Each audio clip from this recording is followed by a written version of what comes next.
இந்த 3 நாட்களிலும் நான் பிதாவோடு பரிசுத்த ஆவியோடும் குமாரனோடும் இந்த உபவாச கூட்டத்திலே கலந்து கொண்டிருக்கின்றேன். எனக்கு ஒரு விடுதலை வேண்டும் என்று இந்த கூட்டத்தில் கலந்து கொண்டு வந்திருக்கின்ற பெரியோர்கள், சிறியோர்கள், வாலிப தம்பி தங்கச்சிகள் யாவருக்கும் மற்றும் திருச்சபையின் தேவதாசன் அவர்கள், உடன் தேவதாசன் அவர்கள், விசேஷமாய் ஆராதனை வீரன் சத்யாபு அவர்கள் யாவருக்கும் கர்த்தராகிய இயேசு கிறிஸ்துவின் நாமத்தினாலே வாழ்த்துக்களையும் வந்தனங்களையும் தெரிவித்து தங்களை வரவேற்கின்றேன். ஆமென். இது ஒரு மனமகிழ்ச்சியான நாள். இந்த 3 நாள் உபவாச கூடுகை என்பது நமக்கு ஒரு மனமகிழ்ச்சியான நாள். ஆமென். அல்லேலூயா. எல்லாரும் சந்தோஷமா இருக்கமா? இந்த 3 நாள் உபவாச கூடுகை மிகப்பெரிய ஒரு விரும்பு நமக்கு காத்து கொண்டிருக்கிறது. இன்று செய்திகள் இன்று 2 பகுதிகளாக பிரிக்கப்பட்டு இருக்கிறது. இந்த 2 பகுதிகள் செய்திகள் அல்ல, ஒரு அருமருந்தான விருந்து. ஆமென். அல்லேலூயா. எல்லாரும் பாடுங்கள், கைத்தாளம் போடுங்கள், சந்தோஷத்துடனே சங்கீதம் பாடுங்கள். கரத்தோடு கவசத்தோடு கைகளை தட்டி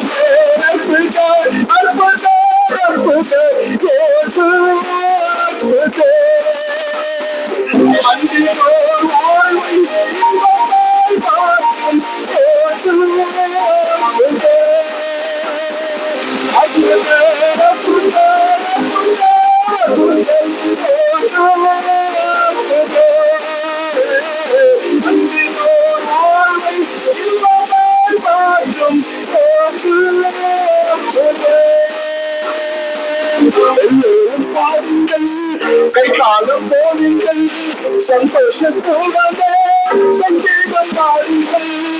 எல்லோரும் பாடுங்கள், கைகாலம் போடுங்கள், சந்தோஷத்தோடு சங்கீதம் பாடுங்கள்.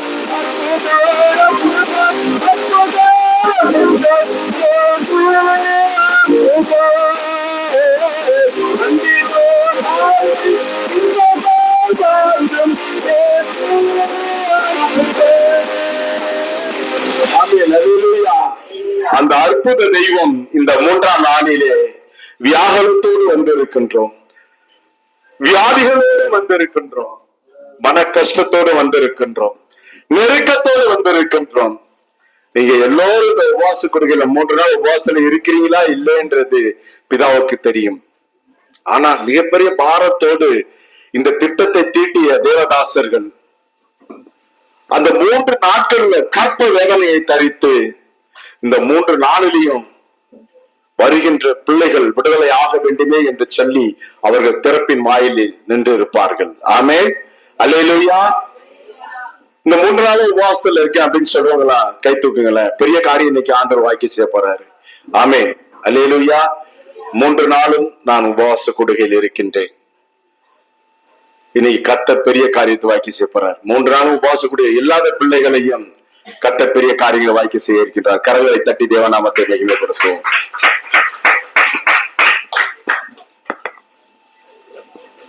பிரியமானவர்களே, ஏசாயாவின் தீர்க்க தரிசன புஸ்தகம்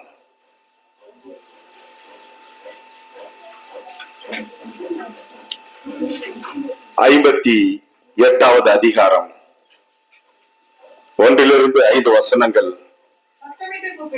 சகோதரிகள் வாசிக்க முடியும். சிஸ்டர் இருந்தாங்க.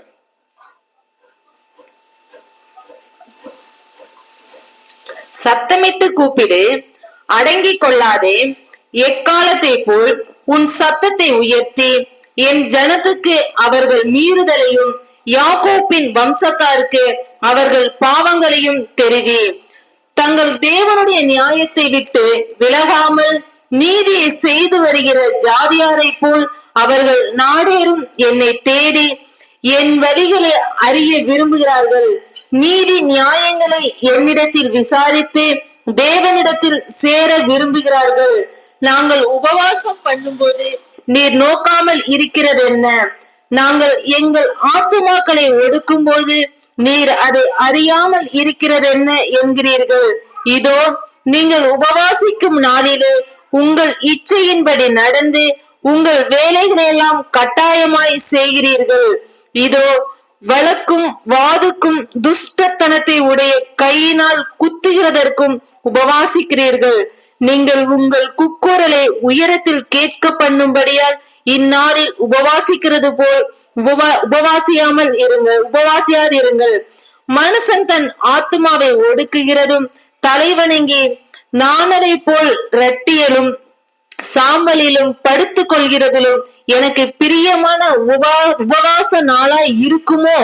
இதையா உபவாசம் என்று கர்த்தருக்கு பிரியமான நாள் என்றும் சொல்லுவாய். ஆமென். அல்லேலூயா. பிரியமானவர்களே, விசேஷமா இந்த நாளிலும் ஏசாயாவின் தீர்க்க தரிசனத்தை வார்த்தைகளை சகோதரி மரியாள் அவர்கள் மிகவும் தெளிவாக எக்கால சத்தத்தோடு வாசித்து இருக்கிறார்கள். இதை உங்கள் இருதயங்கள் உணரும்படியாகத்தான் கர்த்தர் இந்த நாளிலே இந்த 3ஆம் உபவாச வேளையிலே இந்த தரிசன வார்த்தைகளை தங்களுக்கு வார்த்து கொடுக்க விரும்புகிறார். ஆமென். பிரியமானவர்களே, ஏசாயா தீர்க்கதரிசியின் இடத்திலே தன் சொந்த ஜனங்கள் கர்த்தருக்கு பிரியமில்லாத காரியத்தை செய்து தங்கள் சொந்த வழிகளிலே அவர்கள் பயணிக்கிறதை விரும்பாத தேவன் தீர்க்கதரிசியை எழுப்புகிறார். வார்த்தையாய் இருக்கும் பொழுது நன்றாக கவனித்துக் கொள்ள வேண்டும். கர்த்தர் வார்த்தையாய் இருக்கும் பொழுது அநேக தீர்க்கதரிசிகளை எழுப்பி இருக்கிறார். அதில் விசேஷித்த தீர்க்கதரிசி ஏசாயா. அவருக்கு என்ன சொல்றார் பாருங்க. சத்தமிட்டு கூப்பிடு, அடக்கி கொள்ளாதே. எக்கால சத்தத்தை போல் உன் சத்தத்தை உயர்த்தி என் ஜனத்திற்கு அவர்கள் மீறுதலையும் யாக்கோபின் வம்சத்தாருக்கு அவர்கள் பாவங்களையும் தெரிவி. நாம யாருடைய வம்சத்தார்? யாக்கோபுடைய வம்சத்தார். நாம் யாருடைய சந்ததியா இருக்கோம்? யாக்கோபுடைய சந்ததியா இருக்கும். யாக்கோபுடைய வம்சத்தில் பிறந்த பிள்ளைகளாக இருக்கும். ஆனால் கிறிஸ்துவுக்கு சொந்த சம்பத்தாக இருக்கிறோமா என்று பார்க்க வேண்டும். சம்பத்து என்று சொல்வது தன் சொந்த பிள்ளை, தன் இருதயத்திற்கு ஏற்றவனை என் ஆண்டவர் சொல்லுகிறார். என் சொந்த சம்பத்து என்று சொல்லுகிறார். ஆமே. அப்படி சொந்த சம்பத்துக்களாக என் ஜனங்கள் இருக்கிறார்களா? இல்லை. அவர்களுடைய இருதயம் கேடுள்ளதும் திருக்குள்ளதுமாய், கிறுக்குள்ளதுமாய் அல்ல, திருக்குள்ளதுமாய் இருக்கிறது. அவர்கள் தன் இருதயத்திற்கு ஏற்றவாறு அவருடைய கால்கள் பயணிக்கிறது. பிரியமானவர்களே, என்ன பயணிக்கிறது அப்படின்னு சொல்லிட்டு பார்க்கும் பொழுது ஒரு 3 நாட்கள் இந்த வருடத்தின் கடைசி நாளிலே தன் சொந்த குடும்பத்திற்காக, கணவனுக்காக, மனைவி கணவனுக்காகவும், கணவன் மனைவிக்காகவும், கணவனும் மனைவியும் தன் பிள்ளைகளுக்காக, தன் திருச்சபைக்காக, தான் இருக்கின்ற கிராமத்திற்காக, தன் தேசத்திற்காக இந்த 3 நாட்கள் 1 மணி நேரமாவது நாம் தேவ சமூகத்திலே காத்திருக்க வேண்டாமா? சற்று யோசித்து பாருங்கள். இததான் சொல்றார். ஆனா நாம என்ன ஆங்கில பார்த்து கொண்டிருக்கிறோம், எந்த ரீதியில நடக்க இருக்கும் அப்படின்னு பாத்தீங்கன்னாக்கா, டிசம்பர் மாதம் என்று சொன்னாலே அண்ட சராசம் முழுவதும், உலகம் முழுவதும் பார்த்தீங்கன்னாக்கா அக்டோபர், நவம்பர், டிசம்பர் இந்த 3 மாதமும் ரொம்ப பிரச்சத்திர மாதமாக உலக சடங்குகளின்படியாக உலக ஜனங்கள் வாழ்ந்து கொண்டிருக்கிறார்கள். நமக்கு டிசம்பர் 24ஆம் தேதி தான் கிறிஸ்து பிறந்திருக்கிறார் அப்படின்னு இந்த இருதயம், திருக்குள்ள இருதயம் நினைத்து கொண்டிருக்கிறது. அதனை மாற்றி அமையுங்கள். ஒவ்வொரு வருடமும் கிறிஸ்து பிறந்து கொண்டிருக்கிறாரா? சற்று யோசித்து பாருங்கள். தாசன் பவுல் சொல்லுகிறார், சிலுவையில் அடிக்கப்பட்ட இயேசு கிறிஸ்துவை தவிர வேறொரு சுவிசேஷம் இல்லை என்று சொல்லுகிறார். இல்லை என்றால் வேதம் பொய்த்து விடும். பிரியமானவர்களே, இயேசு கிறிஸ்துவை தவிர, அவருடைய ரத்தத்தை தவிர, அவருடைய சபையை தவிர வேறொரு சுவிசேஷம் உண்டோ? அப்படி ஒரு சுவிசேஷம் இருந்தால் அது பாவத்தின் சம்பளம் மரணத்திற்கு அழைத்து செல்கின்ற பாதை. பவுல் சொல்லுகிறார், இன்னும் குழந்தைகளாக இருக்கின்றீர்களா? வருஷம் 24ஆம் தேதி அன்று மாத்திரம் நீங்கள் நட்சத்திரம் கட்டுகிறீர்களா? என்ன நட்சத்திரம்? எதுக்கு ஸ்டார் கட்டுறோம்? சற்று யோசித்து பாருங்க. எகிப்து தேசத்திலே பாகாலுக்கு கொண்டாடிய அந்த திருவிழா, மோளையின் கூடார பண்டிகை, நட்சத்திரம் கட்டுதல். என் ஆண்டவர் சொன்ன நட்சத்திரம் எது? அப்ப நீங்களா யாரு? என் ஆண்டவர் சொல்லுகிறாரே, என் சொந்த சம்பத்து என்று சொல்லுகிறாரே, என் பிள்ளைகள் என்று சொல்லுகிறாரே, என் ரத்தத்தில் உருவாக்கிய சுகார புத்திரர்கள் என்று சொல்லுகிறார்களே, நீங்கள் தான் அந்த விடிவெளி நட்சத்திரங்கள். நீங்கள் தான் ஒளிவீசக்கூடிய நட்சத்திரங்கள். இயேசு கிறிஸ்துவை பற்றி இருளில் மூழ்கிக் கொண்டிருக்கின்ற ஜனங்களுக்கு மகா வெளிச்சமாய் காண்பிக்கின்ற நட்சத்திரங்கள் நீங்கள் தான். 24ஆம் தேதி கட்டுகிற நட்சத்திரம் அல்ல. 24ஆம் தேதி மாத்திரம் நம் கூடாரத்தை அலங்கரிக்கிறோமே, அந்த அலங்கரிப்பில் மின்னுகிற சுடரொளி அல்ல. நீங்கள் பெரிய சுடரொளி, நீங்கள் வெளிச்சத்தின் பிள்ளைகள். என் ஆண்டவர் சொல்லுகிறார், நீங்கள் விடிவெளி நட்சத்திரம் என்று சொல்லுகிறார் பிரியமானவர்களே. ஆனால் அதெல்லாம் விட்டுட்டு மோலங்கியின் கூடார பண்டிகையை கொண்டாடுவதற்கு நாம் ஆயத்தப்பட்டவர்களாக நாம் இருக்கின்றோம். அதுதான் 2025 வருடங்களுக்கு முன்பாகவே ஏசாயா சொல்லுகிறார். ஏசாயாவிடத்தில் என் தேவன் சொல்லுகிறார், என் ஜனங்கள் கேடுள்ளதும் திருக்குள்ளமாய் இருக்கிறார்கள், அவர்களுக்கு என் ரத்தத்தையும் சபையும் குறித்து பேசு, எக்கால சத்தத்தோடு பேசு. எக்கால சத்தம்னா என்னன்னு தெரியுமா? உங்களுக்கு தெரியும் நினைக்கிறேன். அக்காலத்திலே ராஜாக்கள் போருக்கு போர், நேருக்கு நேர் நிற்கும் எடுத்து மிகப்பெரிய ஒரு கோலை எடுத்து நாங்கள் ஆயத்தமாய் நிற்கிறோம், நீங்கள் ஆயத்தமாய் என்பதற்கு ஒரு வரிசை முழுவதுமாக மிகப்பெரிய ஒரு பேரிசியுள்ள கோலை எடுத்து அவர்கள் ஊதுவார்கள். அது போருக்கு துவக்கம். மாலை ஆன பிறகு அதே கோலை எடுத்து ஊதுவார்கள். அது போருக்கு இன்று முடிவு என்பது அர்த்தம். ஆனால் என் ஆண்டவர் சொல்லுகிறார், நான் துவக்கி வைத்து விட்டேன்.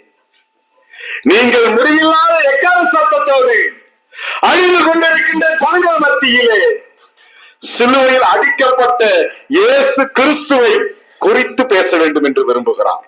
ஆமென், அல்லேலூயா. கடந்த நாட்கள் 2ஆம் நாளில் ஒரு அருமையான தேவதாசன் ஒரு காரியத்தை வெளிப்படுத்தினார். இப்படியே சீசர்களோடு பிதாவாகிய தேவன் அமர்ந்திருக்கும் பொழுது என் ஆண்டவர் சொல்லுகிறார், நான் புசிப்பதற்கு ஒரு உணவு உண்டு என்று சொல்லுகிறார், ஒரு ஆகாரம் உண்டு என்று சொல்லுகிறார். உடனே இந்த திரளான கூட்டத்தில் அந்த ஜனங்கள் சீசர்கள் எல்லாம் யோசித்து பார்க்கிறார்கள், ஏதோ ஒரு ஸ்பெஷல் ஃபுட்டு ரெடியா இருக்கிறது அப்படின்னு நினைச்சிட்டு இருக்கிறாங்க. ஆனால் இவன் ஆண்டவர் சொல்லுகிறார், நான் பிதாவின் சித்தத்தை நிறைவேற்றுவதற்கு இந்த பூமியிலே நான் மனுக்குலத்தில் பிறந்திருக்கிறேன் என்று சொல்லுகிறார். ஆமென். அப்ப பிதாவின் சித்தம் என்ன என்பதை நேற்றைய தினத்தில் நாம் தெரிந்து கொண்டோம். ஜனங்கள் நேர்த்தியாக தேவனுடைய ராஜ்யத்திலே நீளம் உயரம் ஆழம் ஆழம் என்ன என்பதை புரிந்து கொள்வதற்காக, அவருடைய ராஜ்யத்திற்குள் போய் உள்ளே பிரவேசிப்பதற்காக ஒரு 10 கட்டளைகளை மோசேயின் இடத்திலே கொடுக்கின்றார், தன் கரத்தினாலே எழுதி. அதை கொண்டு வருவதற்கு முன்பாகவே இந்த இஸ்ரவேலோட இருதயம் திருக்குள்ளதா இருந்தபடியினாலே எங்களை அழைத்து வந்தவர் யார், எங்களை நடத்திய தேவன் யார் என்று கொக்கரித்து பாவத்தின் சம்பளத்தை பெற்றுக் கொண்டார்கள். கர்த்தருக்கு பிடிக்காத காரியத்தை அவர்கள் செய்து கொண்டார்கள். தன் இருதயத்திற்கு ஏற்றமான மனுஷ புத்திரர்கள் தன் ராஜ்யத்தின்படி தமது கட்டளையின்படி இந்த பூமியிலே வாழ்ந்து தன்னை குறித்து பேசுவார்கள் என்று நினைத்த தேவனை மறந்து அவர்கள் கன்றுக்குட்டியை தூக்கி தன் தோளில் சுமந்து திரிந்ததும் அல்லாதபடி, இவர்கள் மரணத்திற்கு சென்றதும் அல்லாதபடிக்கு உயிர் கொடுத்த நேசரை அவர்கள் சிலுவையில் அடித்து தொங்கவிட்டவர்கள் தானே. இப்படியாய் இருக்கின்ற இந்த ஜனங்கள் இந்த 3 நாள் உபவாச கூடுகையிலும் எதனை சிந்தித்துக் கொண்டிருப்பார்கள்? சற்று யோசித்து பாருங்கள் பிரியமானவர்களே. நேற்று தினம் இரவு எங்கள் கூடாரத்திற்கு அருகிலே ஒரு மிகப்பெரிய ஒரு பாக்ஸ்ல நிறைய பரிசு பொருட்களை வைத்துக் கொண்டு ஒரு சகோதரனை நினைவு கூட்டமாக வைத்து அதற்கு அநேக காரியங்களை செய்தார்கள். இயேசுவை வைத்து அல்ல, இயேசு கிறிஸ்துவை குறித்து அல்ல, நல்ல சகோதரன், அந்த சகோதரன் நினைவை வைத்து அப்படி ஒரு காரியத்தை செய்கிறார்கள். அதற்கு கூட்டங்களை பார்த்தால் விரைந்தோடி செல்கிறார்கள். ரேஷன் கடையில் எப்படி நின்னாங்களோ அதற்போல நின்று கொண்டிருந்தார்கள். இயேசு கிறிஸ்துவை குறித்து பேசுவதற்கு கட்சி கட்டியிலே இதோ பைத்தியக்காரர்கள் வந்திருக்கிறார்கள். அந்த பைத்தியக்காரர்கள் என்ன பேசுகிறார்கள்? பைத்தியம் எப்படி சுகமான வாசனையில பேச முடியும்? ஏதோ சத்தம் கேட்கிறது, வாங்கள் ஓடோடி போய் கேட்பது என்று வருகிறார்களா? ஆனால் உலக காரியத்திற்காக, சுகபோகத்திற்காக, இலவச காரியத்திற்காக ரேஷன் கடையில் நிற்கிற கூட்டம் போல நின்று கொண்டிருக்கிறோம் பிரியமானவர்களே. அதைதான் ஏசாயா சொல்லுகிறார். ரொம்ப எச்சரிக்கையா பேச அப்படின்னு சொல்றார். என் ஜனங்கள் இப்படியா செய்வாங்க, ரொம்ப எச்சரிக்கையா பேச அப்படின்னு சொல்றார். உபவாசம் அப்படின்னு சொல்லும் பொழுது பிரியமானவர்களே, இந்த 3 நாட்களும் நாம் சாப்பிடுகிற சாப்பாட்டை, 3 வேளையில் நீங்கள் உண்ணுகிற உணவை பிறருக்கு கொடுக்க வேண்டும் என்று வேதம் பதிவு செய்கிறது. யாராவது கொடுத்திருக்கிறோமா? இல்லையா? இதனை எங்களுக்கு கற்றுக் கொடுக்கவில்லை. நீங்களும் உங்களோடு 9 வருடங்கள் பயணித்தீர்களே, நீங்கள் சொல்லிக் கொடுத்தீர்களா? நீங்களும் எங்களோடு தானே கைகோர்த்து திரிந்தீர்கள். பிரியமானவர்களே, அன்றைய தினத்தில் இவருடைய கண்கள் திறக்கப்படவில்லை. அறிவுபூர்வமான கண்கள் பாழாய் கிடந்தது. ஆனாலும் மிகப்பெரிய ஒரு வெளிச்சத்தை கண்டேன். அந்த வெளிச்சத்தில் வார்த்தைகளால் கழுவப்பட்டேன். அந்த வார்த்தை சொன்னது, நான் ராட்சியமாய் வந்தது எதற்கு என்று தெரியுமா என்று கேட்டது. எதற்கு வந்தீர் என்று கேட்கும் பொழுது, உன்னை மீட்டெடுப்பதற்காக வந்தேன் என்று சொன்னது. அதை குறித்து பேசி என்று சொன்னது. ஆமென். அன்று திறந்த இருதய கண்கள், அறிவுபூர்வமான கண்கள், இன்று சிலுவையில் அடிக்கப்பட்ட இயேசு கிறிஸ்துவை தவிர வேறொரு சுவிசேஷத்தை தங்களிடத்திலே திருஷ்டாங்கப்படுத்துவதில்லை என்று என் ஆண்டவரும் இரட்சகரும் ஆகிய இயேசு கிறிஸ்துவின் ஜீவனை கொண்டு வேண்டுகிறேன். பிரியமானவர்களே, வேறொரு காரியத்தை குறித்து பேசுவதற்கு உங்களையும் என்னையும் தேவன் தேர்வு செய்யல. அப்ப இந்த 3 நாள் என்ன செஞ்சீங்க? நீங்க என்ன ஸ்தானத்துல இருந்தீங்க? அப்ப இந்த 3 நாள்ல நீங்க யாரெல்லாம் சந்திச்சீங்க? உங்க 3 வேளை ஆகாரத்தை என்ன செஞ்சீங்க? கர்த்தரோடு ஒரு 5 நிமிடம் 15 நிமிடம் இந்த 3 நாட்களில் அமர்ந்திருந்தீர்களா? இந்த 3 நாள்ல யாராவது ஒருவருக்கு இயேசு கிறிஸ்துவின் திரு ரத்தத்தை குறித்து நீங்கள் பேசி இருப்பீர்களா? என் ஆண்டவர் சொல்லுகிறாரே, யோவான் 6:51 சொல்றாரே, நான் வானத்திலிருந்து இறங்கி வந்த ஜீவ அப்பன் என்று சொன்னாரே. எப்படி அப்பன் என்று சொன்னார்? இவர் எப்படி தன்னை விட்டு குறைக்க முடியும்? அன்றைய தினமே யூதர்களுக்கு குழப்பம். அந்த கோபம் இன்று அநேகர்களுக்கு ஒட்டி கொண்டிருக்கிறது. மாதிரியாக வந்த தேவன், மாதிரியை காண்பித்த தேவன், மாதிரியை காண்பித்ததை பறித்துக் கொண்டார்கள். தன் உதட்டில் கூறியதை விட்டு விட்டார்கள். அவர் மாதிரியை வந்தாரு, மாதிரியை காண்பிச்சாரு.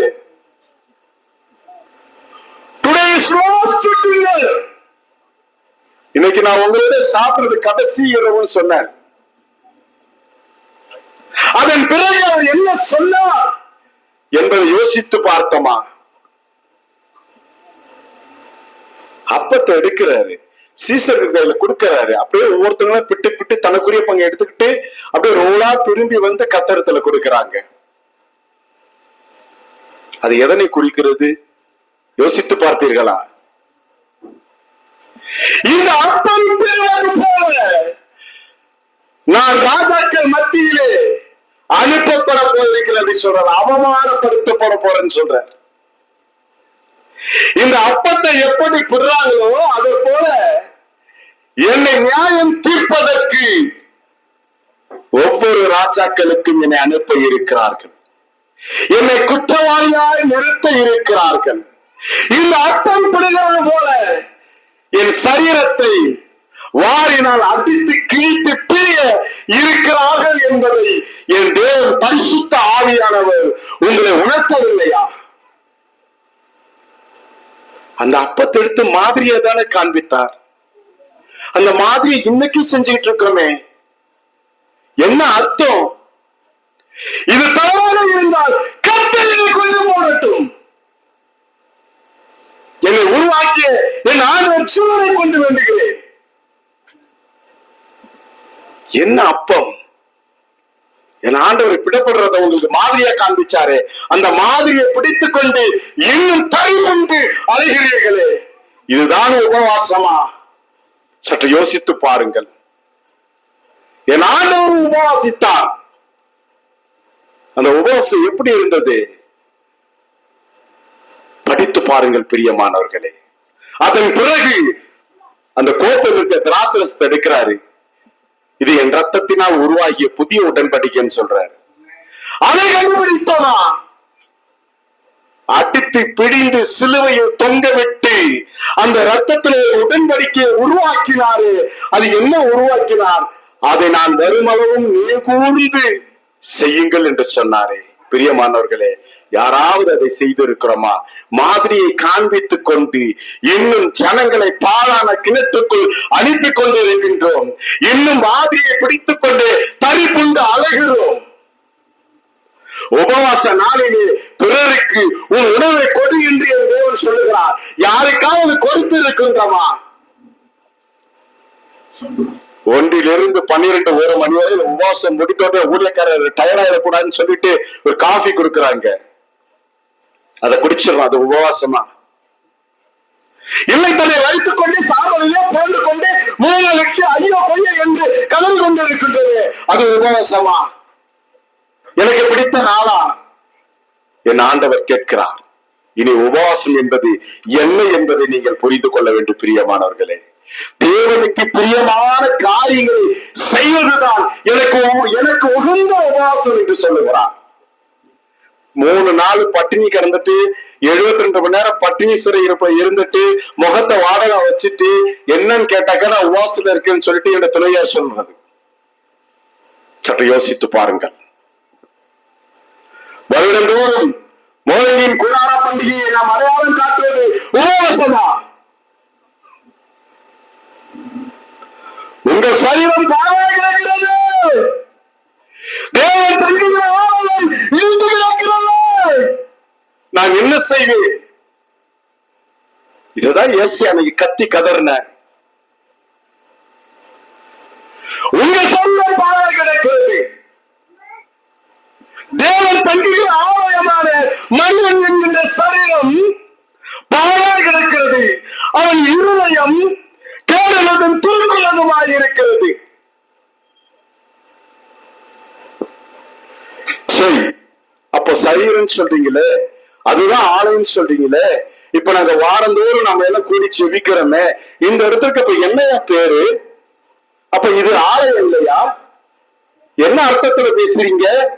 அதுக்கு எங்களுக்கு விளக்கத்தை கொடுங்க அப்படின்னு நீங்க கேட்கணும். அப்படி கேட்டுச்சுன்னா உங்களுக்கு ஞானம் பிறந்திருக்குன்னு அர்த்தம். நாங்கள் சாலமுடைய ஞானத்தை தான் உங்களுக்கு கொடுத்துக் கொண்டிருக்கின்றோம். களங்கமற்ற பாலான கிறிஸ்துவின் வார்த்தைகளை தான் உங்களுக்கு வார்த்து கொடுத்துக் கொண்டிருக்கின்றோம். கேள்விகளை நீங்கள் எழுப்ப வேண்டும் பிரியமானவர்களே. என் ஆண்டவர் சொல்கிறார், திமேத்தியின் கூடாரத்திலே 1.5 வருடம் காலமாக நான் புத்தி சொல்லிக் கொண்டிருந்தேனே என்று சொல்லுகிறார். இது புத்தி சொல்லுகின்ற இடம். தேவதாசன், தேவ புருஷர் சகோதரர்களுக்குள்ள ஒன்று கூடி நம் ஜனங்களுக்கு இயேசு கிறிஸ்துவின் ரத்தத்தையும் சபையும் குறித்து எந்தெந்த ஆங்கிள் பேசணும், அவர்களுக்கு புரிகிற மாதிரி எந்தெந்த ரீதியில நாங்கள் அவர்களுக்கு சொல்லிக் கொடுக்க வேண்டும் என்று அவர்கள் கலந்துரையாடல் செய்து தங்களிடத்திலே அதை பேசிக் கொண்டு இருக்கின்றோம். நீங்கள் இந்த உலகத்தில் எப்படி வாழ வேண்டும் என்பது குறித்து நாங்கள் சொல்லிக் கொண்டு இருக்கின்றோம். பிரசங்கி சொல்லுகிறார், இந்த பூமியில சூரியனுக்கு கீழே நீ வாழ்கின்ற வாழ்க்கை எல்லாம் மாயை.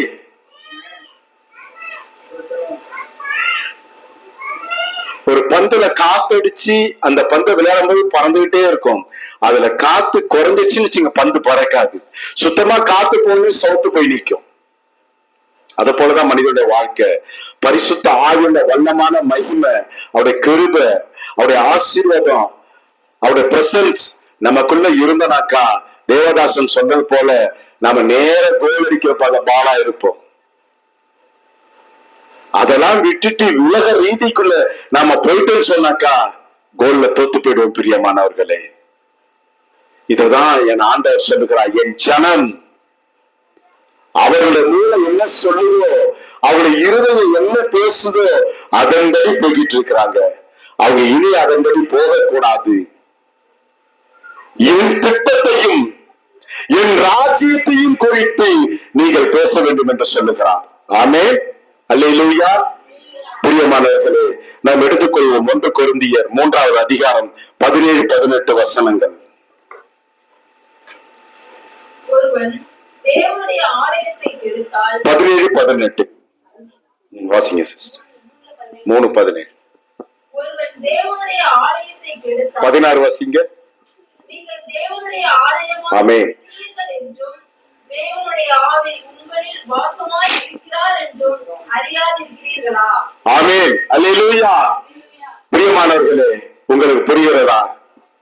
சிஸ்டர் இந்த மைக்ல சொல்லுங்க, அப்பதான் எல்லாருக்கும் புரியும். வராதவங்க புரிஞ்சுப்பாங்க. திரும்ப ஒருக்க வாசிங்க. நீங்கள் தேவனுடைய ஆலயமாய் இருக்கிறீர்கள் என்றும் நீங்கள் தேவனுடைய ஆலயமாய் இருக்கிறீர்கள் என்றும் தேவனுடைய ஆவி உங்களில் வாசமாய் இருக்கிறார் என்றும் அறியாதிருக்கிறீர்களா? நீங்கள் அறியாமல் இருக்கிறீர்களா? ஆமென், அல்லேலூயா.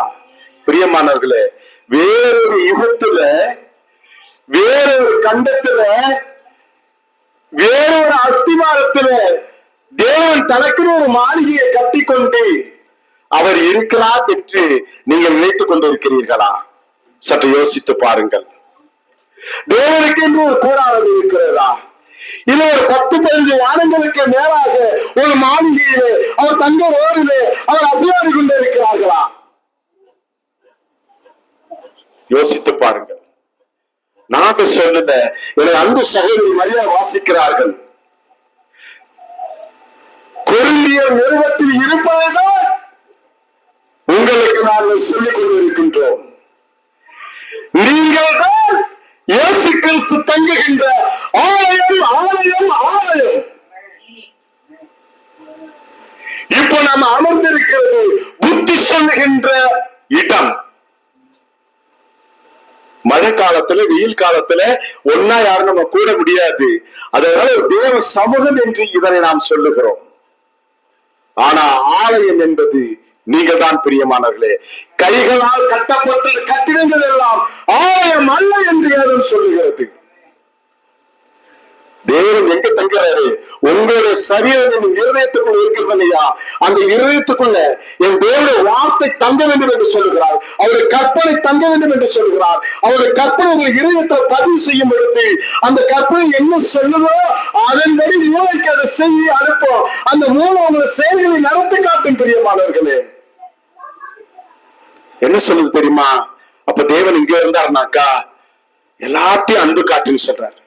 உன்னால முடிஞ்சா இந்த கிறிஸ்துமஸுக்கு அக்கம் பக்கத்தில் இருக்கிற அக்கமார்களுக்கும் புரோஜாதியினருக்கும் ஒரு சின்ன இனிப்பு வாங்கி கொண்டு போய் இயேசு கிறிஸ்துவனை நேசிக்கிறான்னு சொல்லு. கரங்களை தட்டி நாமத்தை மையப்படுத்து. ஒரு சின்ன கேக்கு, இயேசு கிறிஸ்துவனை நேசிக்கிறார் சொல்லு. நீதான் ஒரு ஆலயம்னு சொல்லு. உங்ககிட்ட வர விரும்புகிறார்னு சொல்லு. பிரியமானவர்களே, இன்னொரு காரியம் பாருங்க, எவ்வளவு பெரிய காரியம் பாருங்க. பரிசுத்த ஆவியானவர் உனக்குள் இருக்கிறார் என்பதை நீ அறியாமல் இருக்கிறாயா என்று சொல்லுகிறார். ஆமென், அல்லேலூயா. பரிசுத்த ஆவிக்கு ஒரு வேற வீடு, தேவனுக்கு வேற வீடு, குமாரனுக்கு வேற வீடு என்று நினைத்துக் கொண்டிருக்கிறீர்களா? அவர் எங்கேயோ இடத்தில் இருக்கிறார். இன்னும் அநேகர் பிதற்றிக் கொண்டிருக்கிறார்கள். தேவதாசர்கள், அடியனை மன்னிக்கணும். உள்ளதை உள்ளபடி பேசிடுறேன். பரலோக ராஜ்யம், அந்த ராஜ்யம் இருக்கிற இடம் உங்களுக்குள்ளதான் இருக்கு. எங்க இருக்குன்னு கேக்குறீங்களா? வெளிப்படுத்தல முதல் அதிகாரத்துல இருக்கு. வீட்டுல போய் வாசித்து பாருங்க. உங்களுக்குள்ளதான் இருக்கு அந்த ராஜ்யம், வேற யாருக்கிட்டையும் இல்ல. பரலோக ராஜ்யத்தினோட பெரும் சத்தத்தை கேட்டு, அப்ப அந்த பெரிய சத்தத்தை போடுறது யாரு? நீங்கள் நானும் தான். இப்ப போட்டுக்கிட்டு இருக்கோம். நான் தங்குகின்ற ஆலயம் அவர்கள் மத்தியிலே இருக்கிறது. நீங்களும் நானும் தான். நான் அவர்களுக்கு தேவனாய் இருப்பேன், நான் அவர்களோடு வாசம் செய்வேன். ஆமென், அல்லேலூயா. ஒளிபடுத்தல் அப்படிதான் இருக்கு. அதை உங்கள்கிட்ட நாங்க சொல்றோம். இப்ப இயேசு கிறிஸ்து தங்குகிற ஆலயம் நீங்க தான். நீங்க ஆலயமாக இருந்தால் பிரியமானவர்களே, நீங்கள் கிறிஸ்துவாக, விடிவெளி நட்சத்திரமாக, பெரிய வெளிச்சமாக அழிந்து கொண்டிருக்கின்ற ஜனங்கள் மத்தியிலும் புற ஜாதியினத்திலும் நீங்கள் சொலிப்பீர்கள்.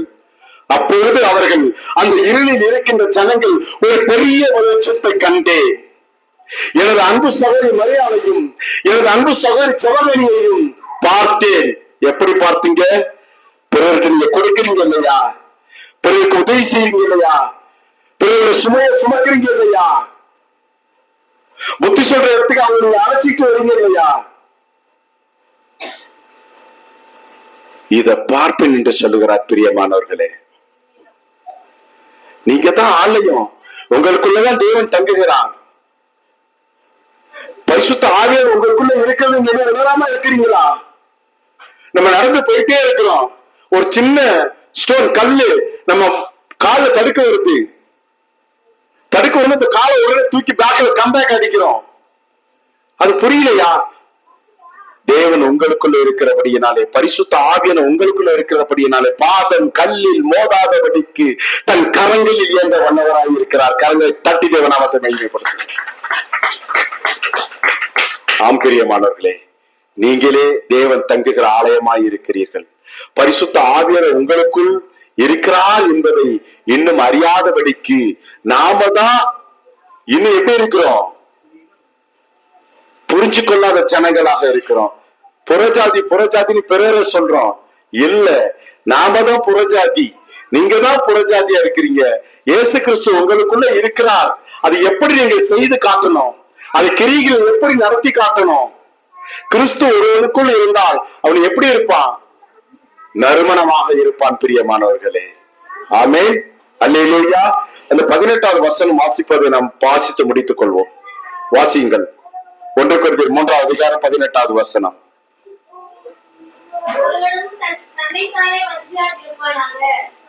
ஒருவனும் இல்லம்மா 18 17 மன்னிக்கவும். ஒருவன் தேவனுடைய ஆலயத்தை கெடுத்தால், அவனை தேவன் கெடுப்பார். தேவனுடைய ஆலயம் பரிசுத்தமாய் இருக்கிறது. நீங்களே அந்த ஆலயம். கரங்களை தட்டி நட்டி செலுத்துங்க. உங்களுக்குள்ள நீங்களே என்ன செய்யணும்? கரங்களை தட்டி தேவனை மையப்படுத்துங்க. ஆண்டவர் சொல்லிட்டார், நீங்க தான் ஆலயம் சொல்லிட்டார். இயேசு கிறிஸ்து தங்குற உறையூரை நீங்க தான் சொல்லிட்டாரு. பரிசுத்த ஆவியின் அசைவர்கள் நீங்க தான் சொல்லிட்டாரு. ஆனா உங்களை கெடுக்கிறவங்க எப்படி கெடுக்கிறது? தன் சொந்த இச்சைக்காக, தனது சொந்த காரியத்திற்காக வசனங்களை தங்களுக்காக புரட்டுகிறவர்கள்.